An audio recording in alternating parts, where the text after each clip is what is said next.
Salut à tous, on se retrouve aujourd'hui pour parler du Paris Saint-Germain ce dimanche 15 septembre et on commence tout d'abord avec le programme bien sûr du PSG, je vous montre tous les jours. Donc aujourd'hui, entraînement ce matin, même s'il y a eu match hier soir contre l'équipe de Brest, ce matin à 11h30 les gars, entraînement parce qu'il y a un match à préparer semaine prochaine, vous savez, il y a ce PSG Gérone qui sera la première journée de Ligue des Champions pour le Paris Saint-Germain avec victoire obligatoire. Quand tu as une poule maintenant unique avec des clubs comme City, le Bayern, Arsenal, Atlético, tous ces grands clubs, Girona qui est une équipe a priori moins forte que par exemple City ou le Bayern, il faut prendre 3 points. Donc voilà pourquoi il y a entraînement bien sûr ce matin pour préparer bien évidemment la réception de Girona. Ça sera mercredi soir à 21h le coup d'envoi.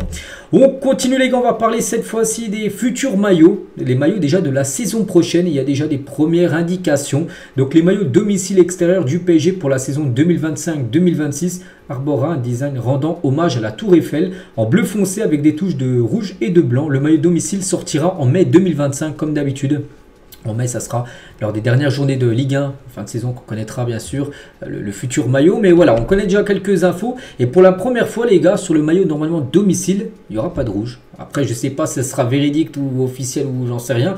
Mais d'après Footy Inline, un site très bien renseigné sur les maillots, et ce serait sur ça. Parce qu'actuellement, bien sûr, que ce soit Nike, que ce soit Adidas ou même Puma, ils sont déjà en train de préparer concernant les maillots de la saison prochaine. Alors qu'ils viennent juste d'être dévoilés pour cette saison. Donc voilà, pour Nike et le PSG, il ne devrait pas avoir de maillot, de couleur rouge sur le maillot domicile. Le maillot pourrait ressembler à la photo numéro 2, je vais vous montrer juste après. Donc sorti en mai, je dis en 2025. Donc voilà, en gros, ce maillot pourrait ressembler à ça.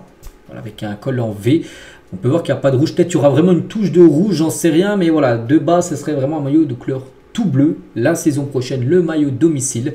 Donc voilà, ça changerait. Parce que normalement, il y a toujours un peu, il y a toujours du bleu, bien évidemment, mais aussi toujours un peu de rouge. Donc là, ça devrait être que du bleu avec les sponsors. Bon, ce ne sera pas Airtel. Ça sera bien évidemment le sponsor actuel. Mais voilà, quoi, pour ressembler le maillot. Les vestes aussi pour la saison prochaine. Une veste voilà, très belle de couleur bleue et toujours pas de rouge à part sur l'écusson. Il y a du rouge mais sinon pas d'autres couleurs. Et concernant un maillot là qui va être dévoilé, mais là c'est pour cette saison, c'est le troisième maillot domicile extérieur. Il a déjà été dévoilé. Le troisième maillot devrait sortir. Tiens, on est le 15. La semaine prochaine, 23 au 24 septembre, le troisième maillot devrait être dévoilé. Et c'est ce maillot là, ce serait un maillot de couleur rose pour le troisième maillot du PSG cette saison. Il y aura même un quatrième maillot qui sortira en janvier prochain. Mais voilà, pour le troisième maillot, là c'est la semaine prochaine. Et voici le troisième maillot avec Jordan, donc un partenariat avec Nike on peut dire. Donc voilà, en bas la version Stadium, en haut la version Drift Fit. Floqué Barcola, ça va vraiment, vous voyez, quelque chose on peut dire. Donc voilà, normalement concernant les maillots, les infos que j'ai aujourd'hui à vous donner. Donc après, pour concernant le maillot bleu, il faut encore que ça soit vérifié parce que c'est dans un an qu'il va sortir. Mais voilà, ça sera un maillot de couleur bleue, c'est quand même une grosse surprise. On continue, nous on va parler de personnes qui travaillent au sein du club. Le directeur général des revenus du PSG, Mark Armstrong et Nicolas Arndt, responsables de la billetterie, vont quitter le club. Donc Mark Armstrong devrait rejoindre Manchester United et Nicolas Arndt doit partir lui à Strasbourg. Voilà, bon, c'est pas des joueurs, c'est pas quelqu'un qui est dans le staff de Luis Enrique, mais c'est quelqu'un au sein du club qui sont payés par le PSG. Ils sont responsables de la billetterie du côté du parc, donc les deux devraient partir. Et du coup, pour combler ces départs visiblement connus en interne depuis plusieurs semaines, le PSG devrait rapidement annoncer les noms de leurs successeurs. Petite info concernant ceux qui gèrent, on va dire, les billets concernant le parc. On continue, on revient nous sur l'affaire Kylian Mbappé. Donc mercredi, on sait que le PSG et Mbappé, il y a eu une réunion pour essayer de trouver terrain d'entente, désolé, par rapport au salaire que doit encore recevoir Mbappé, 55 millions d'euros. Et le PSG expliquait donc mercredi devant la commission que Kylian Mbappé leur a coûté quand même 1 milliard d'euros depuis 7 ans, depuis qu'il a rejoint l'équipe en 2017 jusqu'à la 2024, jusqu'au 30 juin. Dernier jour de son contrat, il a coûté quand même 1 milliard d'euros par rapport déjà à son prix de transfert.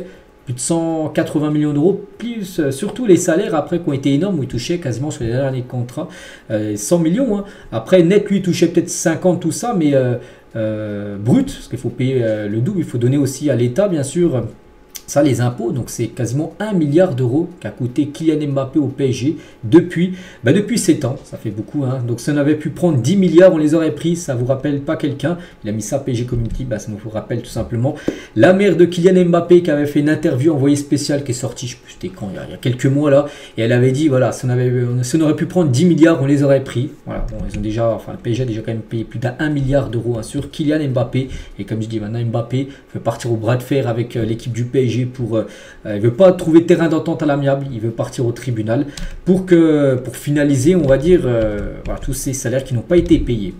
Bref, on continue, on va parler de Renato Sanchez, un joueur du PSG prêté au Benfica. Et il s'est blessé à la cuisse droite à l'entraînement avec Benfica. Il devrait être forfait pour un moment, encore une blessure.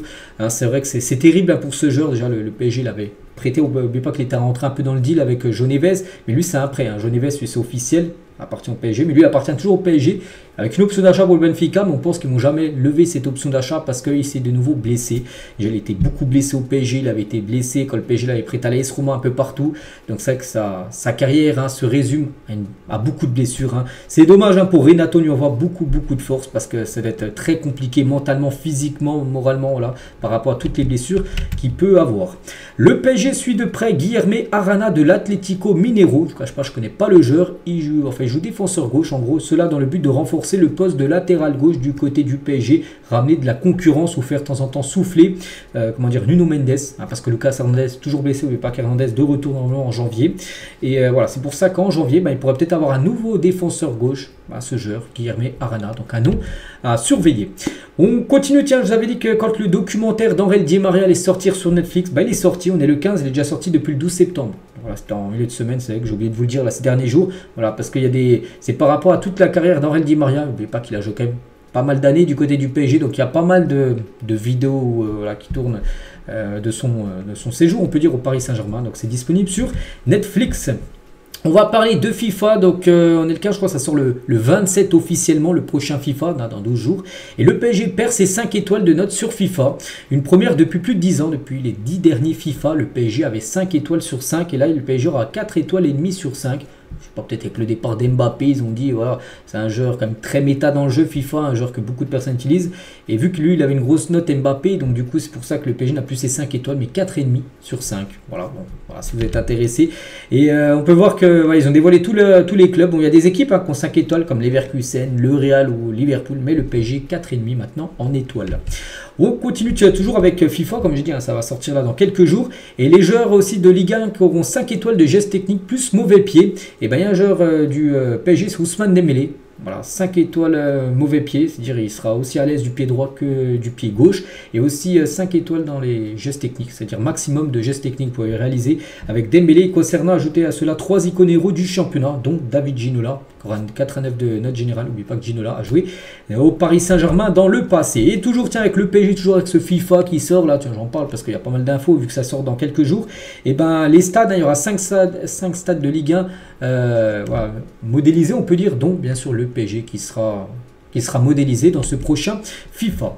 Arsène Wenger loue le talent de Warren Zaïre-Emery, il a dit c'est un gars qui a tout, il sait défendre, il comprend le jeu, il sait anticiper, il est fort dans le duel, il a une bonne vision, il sait marquer des buts, il me fait penser à Vieira et Emmanuel Petit. Voilà, rien que ça, voilà ce qu'a pu dire Arsène Wenger sur Warren Zaïre-Emery. Et tiens, on finit aujourd'hui avec Zaïre-Emery qui a dévoilé tout simplement en Canal Plus Foot son 11 de légende du côté du PSG.